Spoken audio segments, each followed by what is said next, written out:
അവൻ മനുഷ്യന് ഒരാത്മാവുണ്ട്. അവൻ ആത്മാവ് നഷ്ടമാകുമ്പോൾ അവൻ ജഡമായി ഭൂമിയെ ശേഷിക്കുന്നത്. എന്നാൽ ഈ ലോകത്തിനകത്ത് നമ്മൾ ആയിരിക്കുമ്പോൾ അവൻ നമ്മുടെ ജഡം നശിച്ചു പോയാൽ, അവൻ ജഡം ഈ ഭൂമി കൊണ്ട് തീർന്നു പോയാൽ നമുക്കൊരാത്മാവുണ്ട്. ആ ആത്മാവ് അവൻ ദൈവത്തിന്റെ കരങ്ങളിലേക്ക് എടുക്കപ്പെടണമെങ്കിൽ കർത്താവായ യേശു ക്രിസ്തുവെ അവൻ വിശ്വസിക്കുക മാത്രമല്ല, അവനെ ഹൃദയം കൊണ്ട് വിശ്വസിക്കുകയോ വായി കൊണ്ട് ഏറ്റുപറഞ്ഞ് രക്ഷയ്ക്കായി ഈ കർത്താവിന്റെ നാമത്തെ അവൻ വെള്ളത്തിലിറങ്ങി സ്നാനമേറ്റ് ഈ കർത്താവിനെ നമ്മൾ സ്വീകരിക്കണം. എങ്ങനെ സ്വീകരിക്കണം? അവൻ യേശു കർത്താവിന്റെ രക്ഷകൻ, യേശു കർത്താവിന്റെ വിടുതൽ നൽകുന്നവൻ, യേശു കർത്താവിലുള്ള ആ നിത്യജീവൻ എനിക്ക് വേണം.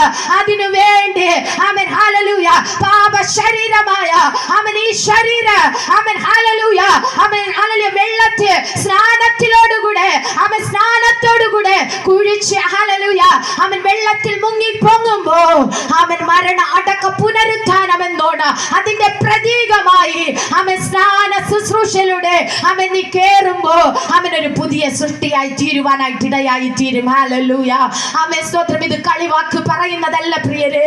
അവൻ ഒത്തിരി സ്നാനത്തെ ഹല്ലേലൂയ എതിർത്ത വ്യക്തിയാ, ഒത്തിരി പാസ്റ്റർമാരെ അറിയിപ്പിച്ച വ്യക്തിയാ അവൻ. ഹല്ലേലൂയ എന്നാൽ ഇന്ന് രാത്രികാലം ഞാൻ പറയാ, സ്നാനം എന്നതൊരു സത്യമാണ്. ഹല്ലേലൂയ അവൻ കർത്താവ് അവൻ യേശു ക്രിസ്തു അവൻ ഈ ലോകത്തിൽ നമുക്ക് അത് മാതൃക കാണിച്ചു തന്നു.